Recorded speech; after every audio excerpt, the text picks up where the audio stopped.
Good morning बच्चों।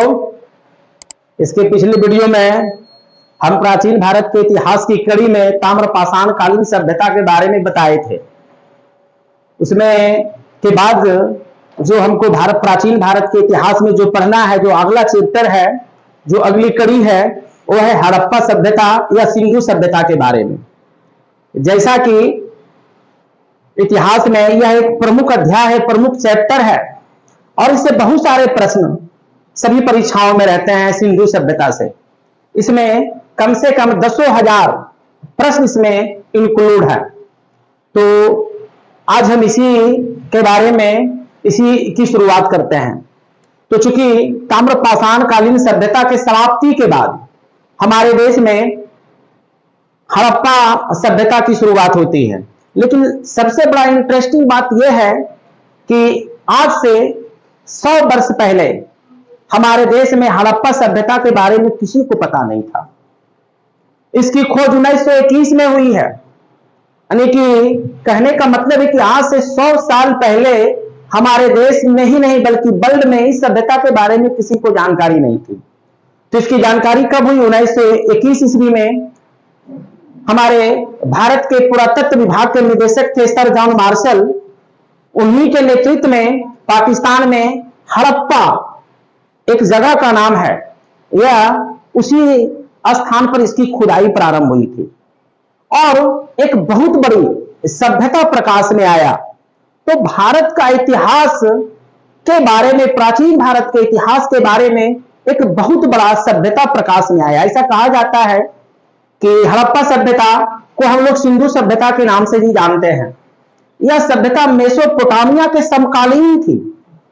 जैसा कि आप लोगों को पता होगा, मेसोपोटामिया प्राचीन सभ्यता थी। उसी समय मिस्र की सभ्यता, यूनान की सभ्यता, तो उसी के समकालीन यह सभ्यता थी। जब इसका विशेष रूप से जब इसका खोजबीन किया गया, छानबीन किया गया, तो पता चला कि हड़प्पा सभ्यता के लोगों का मेसोपोटामिया सभ्यता के लोगों के साथ संबंध थे, एक दूसरे के साथ व्यापार करते थे। तो भारत में कम से कम, है ना, तो ढेर सारे स्थल कुछ भारत में है तो कुछ पाकिस्तान में भी है। हड़प्पा और मोहनजोदड़ो ये दोनों पाकिस्तान में है। तो सबसे पहले खुदाई हड़प्पा की हुई थी, हड़प्पा नामक स्थान पर हुआ था। और उसके बाद दूसरा जो स्थान था मोहनजोदड़ो था। तो हड़प्पा जो है ये पंजाब प्रांत में है और जबकि मोहनजोदड़ो सिंध प्रांत में है, पाकिस्तान के। तो जब इन दोनों स्थलों की खोज की गई तो एक बहुत ही विशाल सभ्यता के बारे में पता चला। इसके पहले जो सभ्यता की खोज हुई थी, तो उस सभ्यता से इस सभ्यता में प्रमुख रूप से जो अंतर स्पष्ट किया गया, पहले की जो सभ्यता थी वो ग्रामीण सभ्यता थी, अर्थात लोग गांव में रहते थे, गांव का कल्चर था। लेकिन सिंधु सभ्यता में जो कल्चर था वो नगरीय सभ्यता थी। हड़प्पा और मोहनजोदड़ो दो नगर थे और एक विशाल नगर थे उस समय के। ऐसा माना जाता है कि उस समय हड़प्पा की आबादी 50,000 से अधिक थी और हड़प्पा को सिंधु सभ्यता की राजधानी भी कहा जाता है। तो जैसा कि हम बताएंगे कि पूरे भारतवर्ष में 1500 से अधिक, यानी सिंधु सभ्यता के भारत और पाकिस्तान मिलाकर के लगभग 1500 से अधिक स्थल की खोज की गई है, जिसमें से 850 भारत में है और कुछ पाकिस्तान में है। तो भारत में जो सिंधु सभ्यता के प्रमुख स्थल है या पाकिस्तान में मुख्य रूप से आप देखेंगे कि हड़प्पा तो है ही, इसके अलावा मोहनजोदड़ो है, इसके अलावा चामुंडाड़ो है। भारत में आप देखेंगे कि लोथल है, बनवाली है, कालीबंगन है, रंगपुर है, रोपर है। तो ये प्रमुख स्थल है जो भारत में पाए गए थे। इन स्थलों का विस्तृत जब खुदाई की गई तो खुदाई में हर एक स्थान में पकी हुई ईंटों का प्रयोग मिला। यानी कि आज से 4000 साल पहले भी हमारे देश में पकी हुई ईंटों का इस्तेमाल किया जाता था। यह पहली ऐसी सभ्यता थी जिसमें पकी हुई ईंटों का इस्तेमाल किया जाता था भारत में। हालांकि मेसोपोटामिया में भी पकी हुई ईंटों का प्रयोग किया जाता था, लेकिन जितने विशाल पैमाने पर सिंधु सभ्यता में पकी ईंटों का प्रयोग किया गया, उतना विशाल पैमाने पर मेसोपोटामिया में ही नहीं था। तो इस प्रकार से इस सभ्यता को प्रकाश में आया। इस सभ्यता के बाद भारत के प्राचीन इतिहास में बहुत बड़ा बदलाव हुआ। भारत का जो इतिहास, हम लोग पाषाण काल से सीधे हम लोग चले जाते थे वैदिक काल में, तो बीच में एक नया चैप्टर प्राचीन भारत के इतिहास में इंक्लूड करना पड़ा, सिंधु सभ्यता। इसका नाम सिंधु सभ्यता इसलिए रखा गया है कि इसके जो मानव बस्तियां हैं वो सिंधु नदी के आसपास है।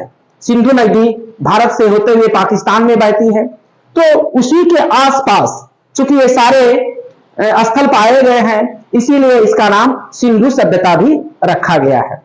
तो हम आज सिंधु सभ्यता के बारे में ही चर्चा करेंगे। सिंधु सभ्यता की क्या विशेषता थी, इसकी क्या अवधि थी, यहाँ के स्थलों में कौन कौन से इसकी क्या विशेषता थी, स्थल की खुदाई में क्या क्या प्रमुख चीजें मिली हैं। इसमें एक प्रश्न बार बार पूछा जाता है, हर एक परीक्षाओं में पूछा जाता है कि एक बहुत विशाल स्नानागार सिंधु सभ्यता के किस स्थल की खुदाई में पता चला है। तो जैसा कि सभी लोग जानते हैं, मोहनजोदड़ो में एक विशाल स्नानागार मिला था। तो उस समय जो विशाल स्नानागार था वो आज के स्नानागार की तरह था। आप सोच लीजिए कि वह स्नानागार में सीढ़ियां लगी हुई थी, बाजबते वहां जो लोग स्नान करते थे उसके लिए एक अलग, स्नान करने के बाद जो कपड़ा बदलते थे उसके लिए वहां एक अलग कमरा बना हुआ था। इसी प्रकार से हड़प्पा में एक विशाल अन्न कोठार मिला है जिसमें अनाज जमा किया जाता था। इसी प्रकार से आप देखिएगा मोहनजोदड़ो में एक मूर्ति मिला है, वो हालांकि वो खंडित मूर्ति है जिसके बारे में कहा जाता है कि वो शिव की मूर्ति थी। तो और भी बहुत सारी चीजें मिली हैं। इन चीजों का हम विशेष रूप से आज आपको हम बताएंगे कि तो सबसे पहले हम ये जान लें कि भारत के इतिहास में हड़प्पा सभ्यता या सिंधु सभ्यता भारत की एक बहुत ही प्राचीन सभ्यता थी और इसका जो अवधि है 2500 ईसा से 1750 ईसा काल इसका। हालांकि इस अवधि में भी एक बहुत बड़ी बात थी कि इस अवधि में भी लोहे के कोई औजार नहीं मिले हैं। यानी इस काल के लोगों को भी लोहा के बारे में कोई जानकारी नहीं थी, यानी लौह नहीं पाया गया। ऐसा माना जाता है कि ताम्रपाषाण काल, जो इसके पहले हम पढ़ाए थे, और ये इसको कहा जाता है कांस्य युग भी। कहने का मतलब है कि ताम्रपाषाण काल के लोग बाद में धीरे धीरे डेवलपमेंट के क्रम में उन्होंने तांबे में टीन मिलाकर के कांसा बनाना शुरू कर दिया। तो इस अवधि में आप देखेंगे हड़प्पा सभ्यता या सिंधु सभ्यता को कांस्य युग के नाम से भी जाना जाता है। इस काल में कांसे के बहुत सारे बर्तन, बहुत सारे औजार पाए गए हैं जिसके आधार पर इसको कांस्य युग भी कहा जाता है। आप देखिए बोर्ड पर सिंधु सभ्यता के प्रमुख स्थलों का नाम लिखा हुआ है, वो किस वर्ष उसकी खोज की गई और किस राज्य में है। तो जितने भी स्थल खोजे गए हैं कम से कम 1500 स्थल हैं और देखिएगा हर एक स्थलों से बहुत सारी चीजें प्राप्त हुई है खुदाई में। तो इसके बाद का जो वीडियो होगा उसमें हम आपको बताएंगे सिंधु सभ्यता की प्रमुख विशेषताएं क्या थी। लेकिन सबसे पहले हम स्थल के बारे में चर्चा कर लेते हैं कि जैसे बार बार प्रश्न पूछा जाता है, तो जैसे कि सबसे पहला जो स्थान था वो हड़प्पा, 1921 में हड़प्पा की खुदाई हुई थी। इसकी खुदाई का श्रेय जाता है दयाराम साहनी को। उसके बाद मोहनजोदड़ो की खुदाई 1922 में हुई थी, ये पाकिस्तान में है। चानुदाड़ो 1934 में, ये भी पाकिस्तान में है। सुतका गेंडर, ये भी पाकिस्तान में 1927 में इसकी खुदाई की गई थी। उसी प्रकार से रोपड़ पंजाब में है, 1953 में इसकी खुदाई हुई थी। लोथल गुजरात में है, इसकी खुदाई 1954 में हुई थी। एक प्रश्न बार बार पूछा जाता है सिंधु सभ्यता से कि आप बताइए कि सिंधु सभ्यता के कौन सा ऐसा स्थल है जहां बंदरगाह होने के प्रमाण मिले थे। तो वही स्थल है लोथल, यहां घोड़े के भी अवशेष मिले थे, घोड़े के अवशेष शायद है ना। तो लोथल, इसके अलावा कालीबंगा ये राजस्थान में है, 1953 में इसकी खुदाई हुई थी। आलमगीरपुर उत्तर प्रदेश में है, रंगपुर हरियाणा में है, बनवाली भी हरियाणा में है, धौलावीरा ये और दैमाबाद, ये 1990 में दैमाबाद में इसकी खोज की गई थी। दैमाबाद महाराष्ट्र में है, सबसे आधुनिक एक धौलावीरा है। तो दैमाबाद 1990 में सबसे आधुनिक स्थल जो है सिंधु सभ्यता का, वो दैमाबाद है महाराष्ट्र में। तो कह सकते हैं सबसे बड़ा प्रश्न उठता है कि इसका चौहद्दी क्या था, इसका क्षेत्रफल क्या था। कहा जाता है कि सिंधु सभ्यता जिस समय भारत में थी, इसका उत्तर सीमा अफगानिस्तान को छूती थी, पश्चिम सीमा पाकिस्तान में था ही, और दक्षिणी सीमा इसका जो था वह था दक्षिणी सीमा महाराष्ट्र मेरठ है ना। तो उत्तर प्रदेश तक, इधर पूर्व में उत्तर प्रदेश तक इसकी सीमा चली जाती थी, राजस्थान में, गुजरात में, पंजाब में, हरियाणा में, पाकिस्तान के पंजाब में, सिंध प्रांत में। तो इसका जो समूचा क्षेत्रफल था वो लगभग 20 लाख वर्ग किलोमीटर था। तो कह सकते हैं कि इसका क्षेत्रफल एक बहुत बड़ा था, आज के कई देशों से बड़ा। जैसा कि हम लोग जानते हैं भारत का कुल क्षेत्रफल 32,87,263 वर्ग किलोमीटर है और भारत विश्व का 7वां सबसे बड़ा देश है। सोचिए कि सिंधु सभ्यता का क्षेत्रफल 20 लाख वर्ग किलोमीटर था, तो यह कितना बड़ा विशाल सभ्यता वाला एक जगह था जो भारत में था। सिंधु सभ्यता में बहुत सारे चीज ऐसे मिले हैं जिससे यह पता चलता है कि यह सभ्यता भारत का एक बहुत ही प्राचीन सभ्यता थी। भारत के लोगों को इस पर गर्व करना है कि जैसे आप देखते होंगे कि ऐसा कहा जाता है कि कपास पहली बार उपजाने का श्रेय सिंधु सभ्यता के लोगों को जाता है। ऐसा कहा जाता है कि सिंधु सभ्यता के लोग ही पहली बार कपास उपजाने का श्रेय इसको मिला है। मेसोपोटामिया के लोग कपास को हिंडन कहते थे, और चूंकि मेसोपोटामिया के साथ सिंधु सभ्यता के लोगों के बीच व्यापार होता था। जैसा कहा गया है कि सिंधु सभ्यता या हड़प्पा युग की जो संस्कृति थी वो नगरीय सभ्यता थी। इसकी एक प्रमुख विशेषता थी नगर निर्माण योजना। कहने का मतलब है कि इस सभ्यता के बहुत सारे शहरों में पकी हुई ईंटों का प्रयोग किया गया है और एक तरह से यह नगरीय सभ्यता थी। कहने का मतलब ये जो बोर्ड पर आपको दिख रहा हड़प्पा, मोहनजोदड़ो, रोपर, लोथल, कालीबंगा, ये सब एक हड़प्पा सभ्यता के प्रमुख नगर थे। और हड़प्पा और मोहनजोदड़ो को हड़प्पा और सिंधु सभ्यता की राजधानी कही जाती थी। इसलिए राजधानी कही जाती थी कि चूंकि ये विशाल शहर के रूप में थे। इनकी जो खुदाई से यहाँ जो घर मिले हैं, मकान मिले हैं, वो पक्की ईंटों के बने हुए थे। यहाँ हर एक घरों में नालियां थी और वो पक्की ईंटों का बना होता था। हर एक घर में आंगन था, हर एक घर में कुआं था, हर एक घर में शौचालय भी था, रसोई घर भी था, हर एक घर में। तो इस प्रकार से कहा जा सकता था कि यह एक नगरीय सभ्यता थी। और यहाँ के अधिकांश लोग जो हड़प्पा और मोहनजोदड़ो में थे, वो अधिकांश लोग व्यापार करते थे। तो इससे कहा गया कि हड़प्पा सिंधु सभ्यता एक नगरीय सभ्यता थी। अब हम हड़प्पा सभ्यता की विशेषताओं के बारे में आपसे हम बात करेंगे कि हड़प्पा सभ्यता की क्या विशेषता थी।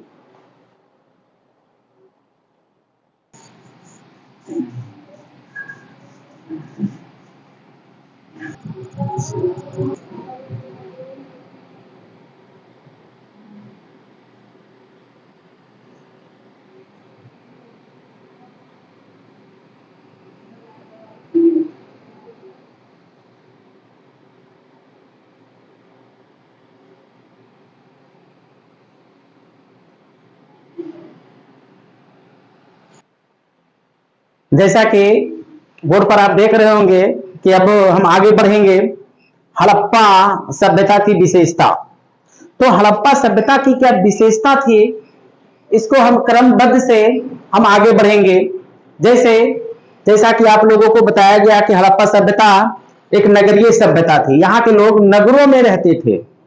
तो नगर में अधिकांश लोग क्या करते हैं, व्यापार करते थे, वाणिज्य करते थे, व्यापार वाणिज्य में संलग्न थे। लेकिन मुख्य रूप से उनका पेशा कृषि ही था, यानी कि विभिन्न प्रकार के वो अनाजों का उत्पादन करते थे, जिसमें मुख्य रूप से गेहूं था, जौ था, मूंग था, मटर था, मसूर था।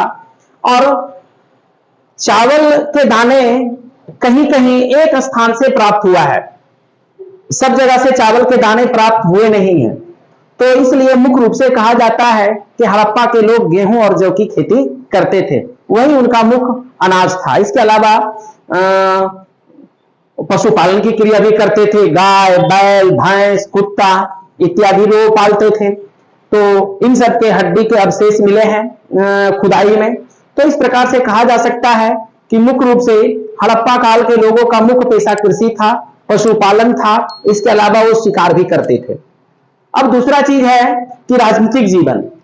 इतनी विशाल सभ्यता थी, इतना बड़ा सभ्यता था, तो इतना बड़ा सभ्यता को चलाने के लिए कहीं ना कहीं कोई ना कोई इसका प्रधान जरूर होगा। हालांकि किताबों में इसका कोई खास उल्लेख नहीं है, लेकिन कहा जाता है कि मोहनजोदड़ो हड़प्पा के चारों ओर एक दुर्ग था। ऐसा कहा जाता है कि हड़प्पा और मोहनजोदड़ो जो था वह एक राजधानी थी, जहां शासक वर्ग के लोग रहते थे। यहाँ एक चीज देखने को मिला है कि हड़प्पा और मोहनजोदड़ो में ऊंचे स्थान पर जो बड़े बड़े भवन पाए गए हैं, बड़े बड़े मकान पाए गए हैं, जिससे लोग समझते हैं कि ऊंचे स्थान पर राजा या बड़े बड़े अधिकारी लोग रहा करते थे, जबकि नीचे वाले स्थान पर वहां के निम्न वर्ग के लोग रहा करते थे। तो इस प्रकार से कह सकते हैं कि इतनी बड़ी सभ्यता को चलाने के लिए कोई ना कोई तंत्र तो जरूर होगा जो सब पर सबको नियंत्रित करता होगा। तीसरा उसके बाद है सामाजिक जीवन। सामाजिक जीवन में यहाँ के लोग की जाति के बारे में कोई पता नहीं है, तो किस जाति से बिलोंग करते थे। ऐसा माना जाता है कि सिंधु सभ्यता के लोग द्रविड़ जाति से बिलोंग करते थे, द्रविड़ मूल के थे, जो आज दक्षिण भारत के लोगों में इनसे इनकी समानता पाई गई है। जब इनके मानव खोपड़ी को, इनके हड्डियों का जब जांच किया गया तो ऐसा माना जाता है कि ये लोग द्रविड़ प्रजाति के ही लोग थे। तो जातियों में हालांकि उस समय लोग बटे नहीं थे, क्योंकि सब एक ही वर्ग थे। और जहां तक इनके धार्मिक जीवन के बारे में प्रश्न किया जाता है तो एक शिव की मूर्ति से मिला जुला एक मूर्ति मिला है, जिसे लोग कहते हैं कि ये लोग जो है पाशुपति संप्रदाय के लोग थे। ये लोग शिव की पूजा करते थे। विभिन्न स्थानों से विभिन्न प्रकार की चीजें मिली है। मोहनजोदड़ो से एक मूर्ति मिला है जिसमें दिखाया गया है कि पृथ्वी के गर्भ से, एक नारी के गर्भ से एक पौधा निकलते हुए दिखाई गया है। उसमें एक चित्र बनाया गया है, जिससे कुछ लोग समझते हैं कि हाँ, मातृ देवी की पूजा करते थे, यानी देवी देवताओं की भी ये लोग पूजा करते थे। तो और भी बहुत सारी चीजें जो प्राप्त हुआ है। मोहनजोदड़ो में एक विशाल स्नानागार प्राप्त हुआ है। हड़प्पा में एक विशाल अनाज का कोठार प्राप्त हुआ है। इसके अलावा आप देखेंगे एक नाचती हुई लड़की की मूर्ति मिली है, जो कांसा का है, कांस्य का है, एक नाच मोहनजोदड़ो से। तो इस प्रकार से हम देख सकते हैं कि और भी बहुत सारी चीजों से, जैसे लोथल में बंदरगाह होने का प्रमाण मिला है। तो इस प्रकार से हम लोग कह सकते हैं कि बहुत सारी चीजें यहाँ मिली है। और जहां तक सिंधु सभ्यता की लिपि की बातें, क्या ये लोग पढ़ना लिखना जानते थे, तो यहाँ लिपि भी मिला है, लेकिन वह लिपि चित्रात्मक लिपि है, चित्र के रूप में है, जिसे आज तक कोई पढ़ नहीं सका। 1923 ईस्वी में यहाँ एक लिपि की खोज हुई। उस लिपि को चित्रात्मक लिपि कहा गया, जिसमें मूल रूप से 64 चित्र बने हुए हैं। तो लेकिन अभी तक यहाँ के लिपि को कोई व्यक्ति पढ़ नहीं सका है। जैसा कहा जाता है कि यहाँ के लोग कौन सी भाषा बोलते थे, तो यहाँ के लोगों को भाषा के बारे में एक भी विभिन्न मत है। कुछ लोग कहते हैं कि जो पाकिस्तान में कुछ प्रांतीय क्षेत्रों में कुछ कबायली लोग एक अभी भाषा बोलते हैं, शायद वही भाषा ये लोग भी बोला करते थे। अब जहां तक इस सभ्यता के समाप्त होने की बात है कि आखिरकार इतनी विशाल सभ्यता विलीन कैसे हो गई, बहुत सारे इतिहासकार इस पर अलग अलग मत देते हैं। कुछ लोगों का कहना है कि इस सभ्यता बाढ़ में, सिंधु नदी में अचानक बाढ़ आई, जिससे सभ्यता समाप्त हो गई। कुछ लोगों का कहना है कि इसमें सुखाड़ आया, सुखाड़ से सभ्यता समाप्त हो गई। कुछ लोगों इतिहासकारों का कहना है कि अचानक भूकंप आया, भूकंप से सभ्यता समाप्त हो गई। बाद के दिनों में कुछ इतिहासकारों ने कहा है कि नहीं, इसके बाद की सभ्यता को आप देखिएगा, वह है वैदिक काल की सभ्यता। सिंधु काल की सभ्यता समाप्त होती है और तुरंत वैदिक काल की सभ्यता शुरुआत होती है। तो वैदिक काल की सभ्यता का शुरुआत करने का श्रेय आर्य को जाता है। आर्य लोग मध्य एशिया से भारत में आकर उसी स्थान पर बसे थे जिस स्थान पर आज हड़प्पा सभ्यता थी। तो कुछ लोगों का कहना है कि आर्य जाति के लोगों ने इस सभ्यता का नाश कर दिया। उन्हीं लोगों ने इन लोगों को मार पीट करके वहां से भगा दिया पूरब की ओर, और ये लोग भागकर जंगल में चले गए और उसी स्थान पर आर्य आकर बस गए और एक नई सभ्यता की शुरुआत हुई जिसे हम लोग वैदिक सभ्यता के नाम से जानते हैं। तो कुछ इतिहासकारों, हालांकि ये मत जो है ये सर्वमान्य मत नहीं है कि आर्यों के द्वारा ही इस सभ्यता का अंत किया गया था, ऐसा इसका कोई सर्वमान्य मत नहीं है। इतिहासकारों ने अपने अपने ढंग से इस सभ्यता का अंत होने का विभिन्न प्रकार का इतिहास लिखा है। तो लेकिन जो सबसे ज्यादा मान्यता प्राप्त मत है वह यही है कि सिंधु नदी में बाढ़ आने से इस सभ्यता का अंत हुआ। कुछ लोगों का कहना है कि आर्यों के द्वारा यह सभ्यता नष्ट की गई, क्योंकि आपको पता होगा कि इसके ठीक के बाद तो आर्य की जो सभ्यता थी, आर्य लोग जो वैदिक सभ्यता था, उस युग में लोहे की शुरुआत हुई थी। कहने का मतलब है कि इसके पहले तक लोहे धातु के बारे में किसी को जानकारी नहीं था, और इसके बारे में, घोड़े के बारे में भी कहा जाता है कि हड़प्पा सभ्यता के लोग घोड़े के जानवर से भी अनभिज्ञ थे। आर्यों ने अपने साथ घोड़ा लेकर आया था, अपने साथ लोहा लेकर आया था, और ऐसा माना जाता है कि वैदिक सभ्यता जो आज भारत में हिंदू सभ्यता, सनातन सभ्यता के नाम से जानी जाती है, हिंदू धर्म के नाम से जाना जाता है, वह वैदिक सभ्यता से ही इसकी पहचान मिली, वहीं से इसकी शुरुआत हुई है। तो इस प्रकार से अगर आप लोगों को और भी सिंधु सभ्यता के बारे में जानकारी प्राप्त करना है तो आप लोग सिंधु सभ्यता का जो अध्याय है, एक चैप्टर है, उसमें बारी बारी से इसके प्रत्येक विशेषताओं के बारे में, स्थलों के बारे में आप किताब में इसे विशेष रूप से पढ़ें कि कौन कौन से स्थल से किन किन सामग्री की खोज की गई है, कहां क्या मिला है, तभी आपका सिलेबस पूरा होगा, तभी आप सिंधु सभ्यता के बारे में अच्छे से जान सकेंगे।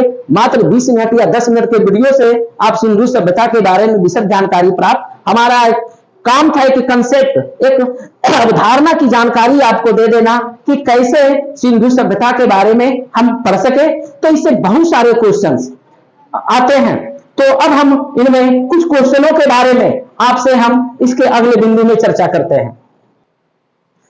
हाँ, तो बता रहे थे आज हम सिंधु सभ्यता की विशेषता। इसके अगले वीडियो में हम आप लोगों को सिंधु सभ्यता के जो प्रमुख प्रश्न हैं, 100 ऐसे प्रश्न के बारे में आपको बताएंगे जो विभिन्न परीक्षाओं में पूछा जाता है, इसके अगले वीडियो में।